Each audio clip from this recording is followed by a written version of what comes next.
is what you produce overall, split in 3 plants, and we decide how much to produce in each plant by taking derivatives for all the plants. That's 2.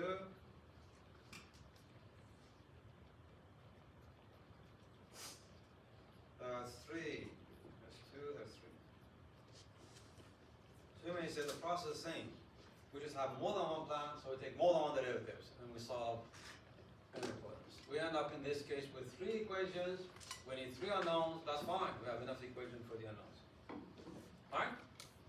So that gives us Q1 and Q2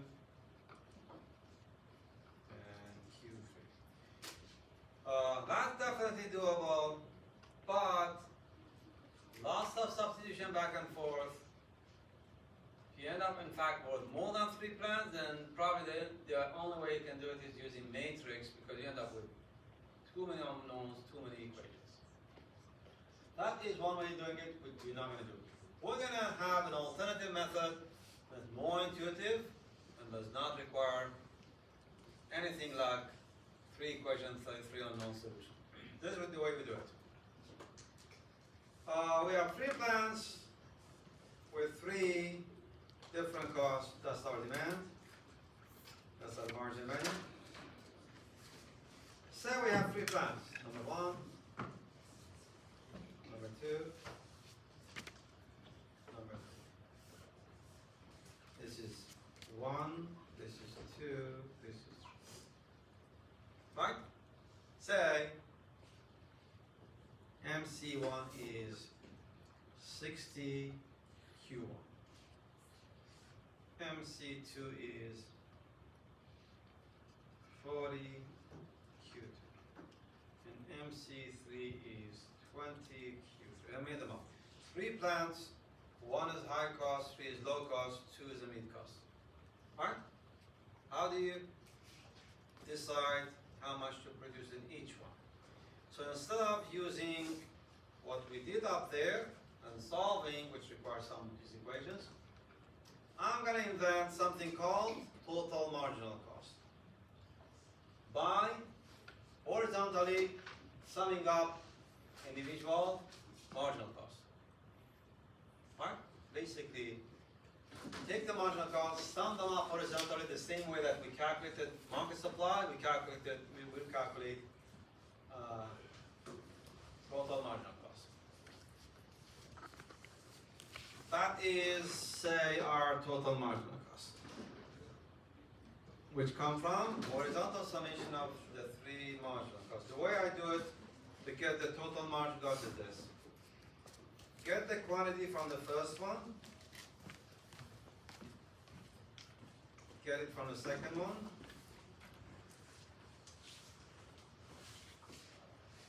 and get it from the third one.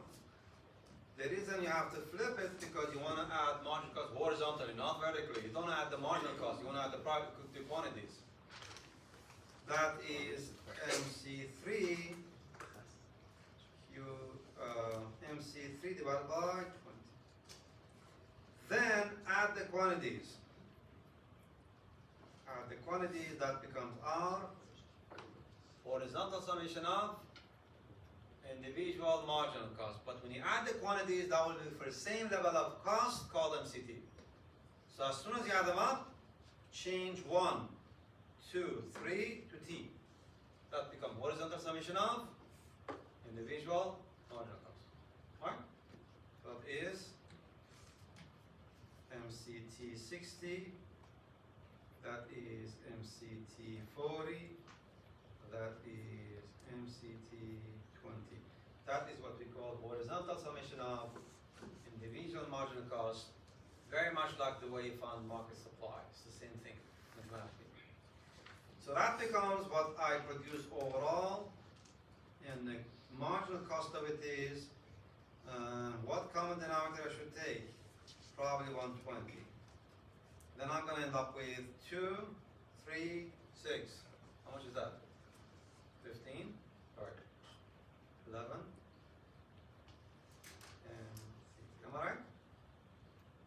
take a common denominator. That's 2, 3, that's 5, that's 10. That's good. So I can make mistakes, right? Is that 10? 2, 3, 6. So like, What? like, It's not 11. Yes, 11. I was right the first time. Okay, that is that. So I got my MCT, total marginal cost function, which is 120 QT.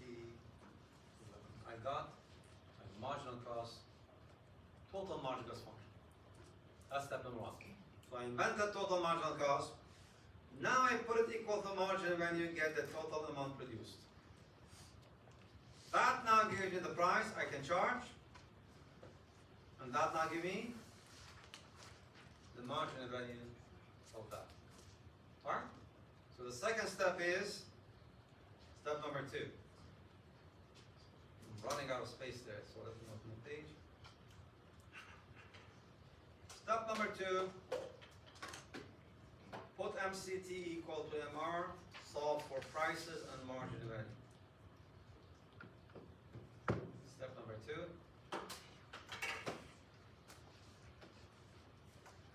2. Optimize as before. That gives you total amount produced. Then you can get the price from it. And you get the margin from it. Alright? Step number 3. You have the margin when you calculate it. Put it equal to MC1. That gives you Q1. Put it equal to MC2, that gives you Q2. Put it equal to MC3, that gives you Q3. If you have 100 plants, you can do it the same way. That does not require any type of sum multiplication or anything complex. Alright?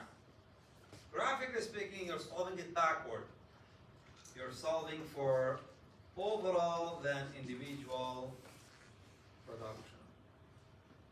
You're solving for overall production by inventing MCT, and then going backward solving for 1, 2, 3. Right? You have 100 pounds, it's the same thing. No simultaneous equation setup. No back and forth substitution. Right? Easier to do, more intuitive. Right? Okay. That is what you see in question number 6. I took this one from an old final. Not very well. The multi-plant monopoly is a nice part of the monopoly numerically. There's some other numerical parts too, but this is the nicest one. So it will show up normally on the final in different formats. But this is pretty close to what you should expect. So I'm going to go there and find the marginal cost of the first one. Do the same thing for the second one. And do the same thing for the third one. That's the price, i.e. the average revenue. I'm going to double the slope to get the margin revenue. Just a note, here I put Q, sometimes I put the T, sometimes I don't, but it's obvious, it's defined there, right? Q is the overall production. I defined it before as QT.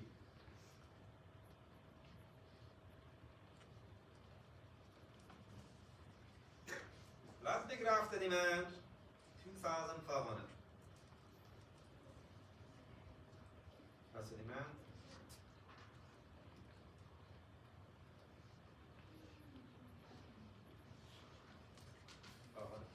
The margin value is right in the middle.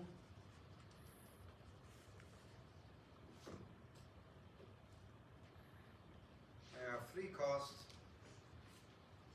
1, 2, and 3. Obviously, MC2 is right in the middle. I know that's 2. Which one is 1, which one is 3? By the numbers given. The second one is right in the middle. That's a meat cost plant. But by the numbers given, which one is 1, which one is 2? Which one is 1, which one is 3? Is this 1 or 3? Is the left one 1 or 3? Is the left one plant number 1 or plant number 3? Can't be plant number 2, that's in the middle. Which one is it? Plant number 1 is a low cost plant. Plant number 3 is a high cost plant. Alright? Which one is a high cost plant? Graphically. Left or right? Vertical, that's high cost. Horizontal, that's low cost. If you think about it, for every quantity,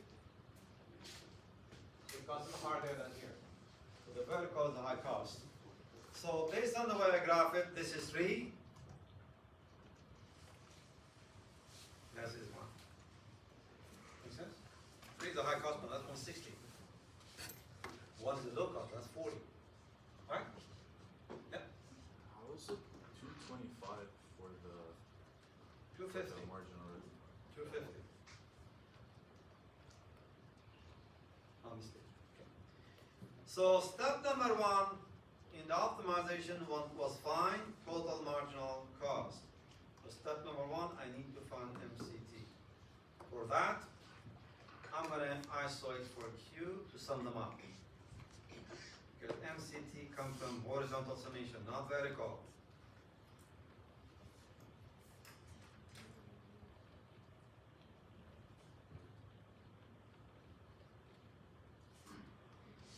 Then I'm going to add the quantities for the same marginal cost called MCT. So as soon as you add the quantities, change 1, 2, 3 to T. That is what we call horizontal summation.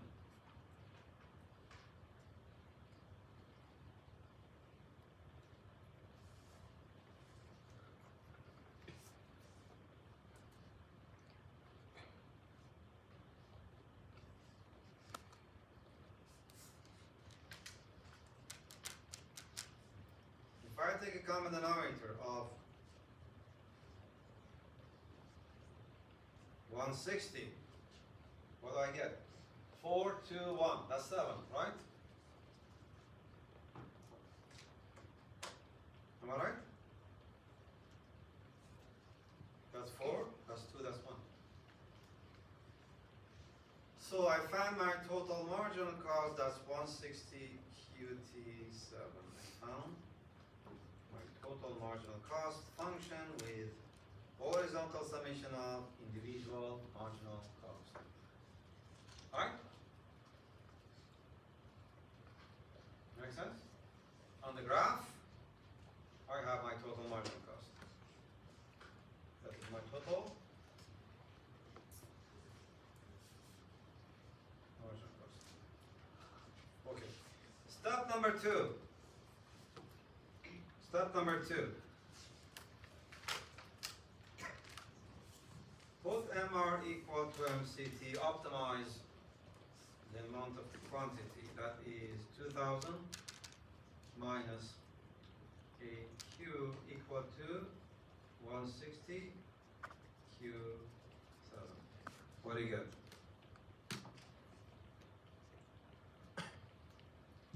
That's total amount you should produce, the monopolist should produce to optimize.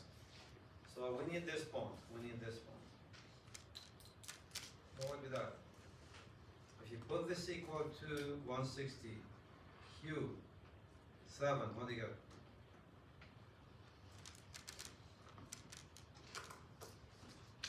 That's MR equal to MC. So as soon as you find total marginal cost, it becomes like a monopolist, right? You put MCT equal to MR and solve it and go forward. What would be the quantity the monopolist produces to maximize the profit? 64 and how much? 1.8, right? 66.8. Then put it in a demand,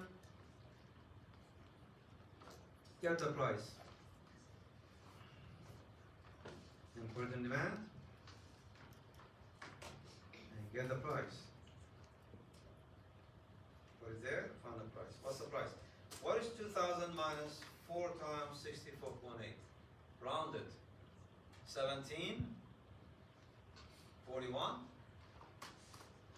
think it's 1741, is it? You rounded this 41 and 39, one of these two. 49, I guess. 41, right? 41. Put it in the marginal value there, get the marginal value. How much is that one? 2000 minus 8 times 64.48. 64.8.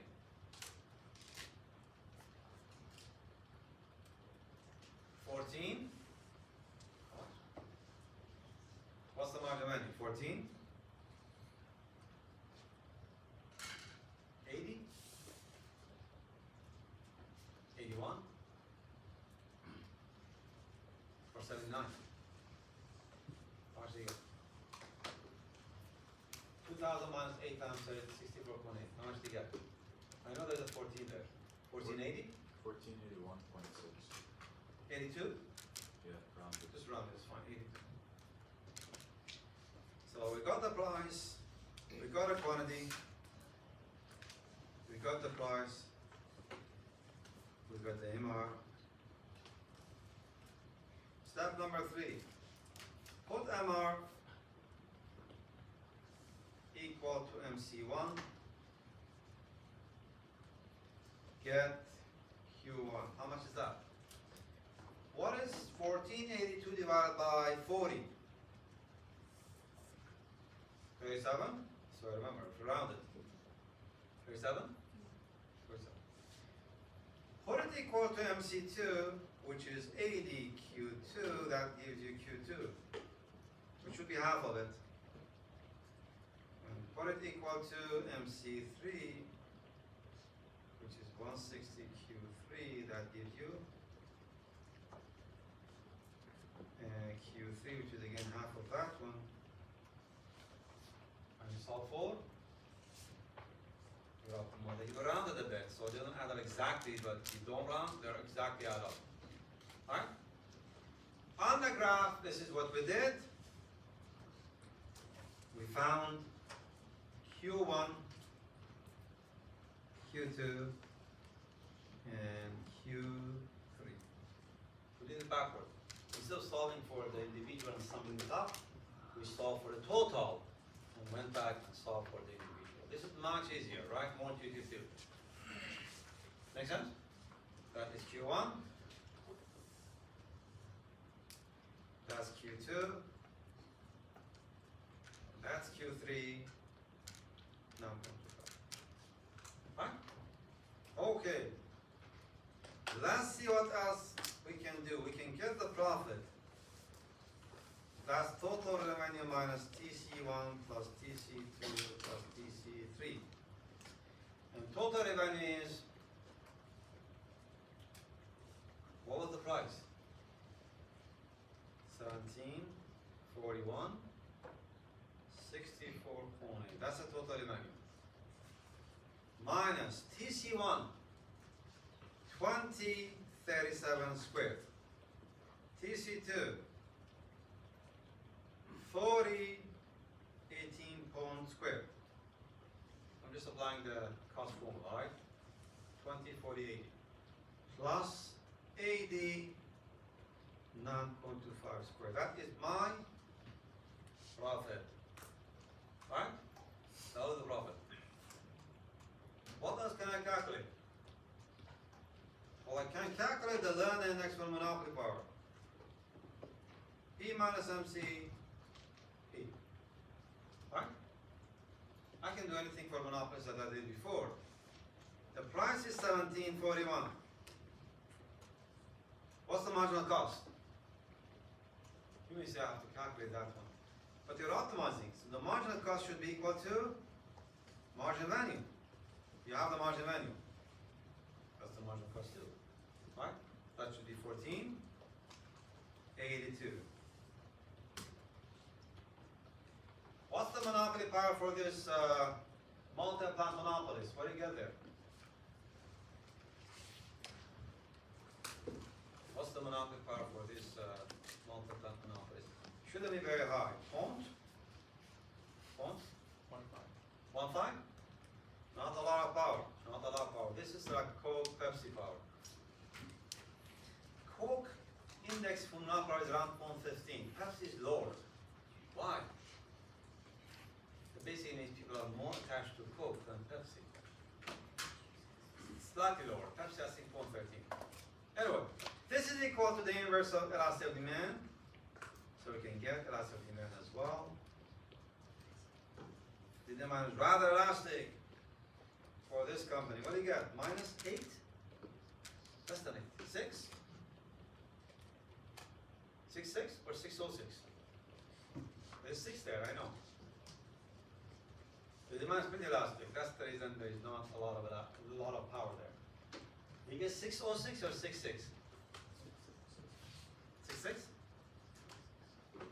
Okay, that is all and more for part A. I solved A far more than what the question asked. I solved for the whole thing. Everything on the monopoly was solved for part A. Part B, that is next session. Cannot do it now. That's next session. We can do part C. That's a nice one. Let's see. State monopoly opens a new plant. New plant. The margin cost is 200. What will happen then? What will happen if they open a plant with a constant margin? If it wasn't constant, I would have redone the whole thing. Got the new MCT solved it.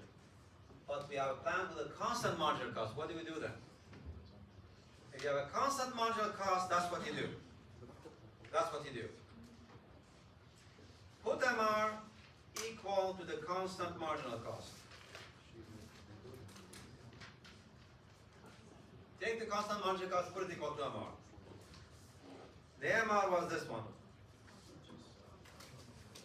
That gives you how much you overall produce, not in the constant marginal cost plant, in overall.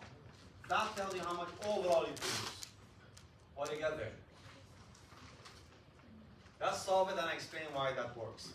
If you have a constant marginal cost with non-constant, use the constant, put it equal to marginal cost, that will give you how much overall you produce. How much is it here? 200? 25. Make sense? Then, put that 200 equal to MC1, which is 40 Q1. That gives you how much you produce in that plant. Put it equal to MC2. That was it 20? Was it 40? The first plant, how much was it? 20 or 40? First was 20.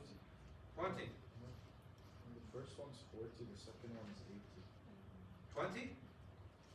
40. The first one was 40? Yeah, Yeah, the second one was 40. So the first one was 40. That's fine. So that becomes 5. What's the second one? What was the second one? 80? That gives you Q2, which is 2.5. And MC3 is 160 Q3. That gives you Q3, which is 1.25. Add these three up, that tells you how much you produce in plant number 1, 2, 3, which is 8.75. That is how much you overall produce. That is how much you produce in these three plants. The leftover becomes what you produce in a constant marginal cost plant. That is 225 minus 875, which is 2, how much? 216? 25. Why this method works? Because these three are rising marginal cost plants. If you produce more than 5 in the first plant, the cost will be more than 200. You stop. So technically you stop. We start with a low cost plant, you produce 5, you stop there. Anything more will cost more than 200. It's cheaper to produce the full plant. Then you go to this one, you produce 2.5. Then you stop. Then this one you stop. You get anything more than those numbers, it will cost more than the new plant. So why do you want to produce more? You produce them in constant plant. So if you have a constant marginal cost plant, use it to find the overall production. The And then that can be used to find how much you produce in a rising cost plant. Make sense? Okay, anyway. Think about it, we'll have more on this one next week. You have quiz number what? 9. Number 9.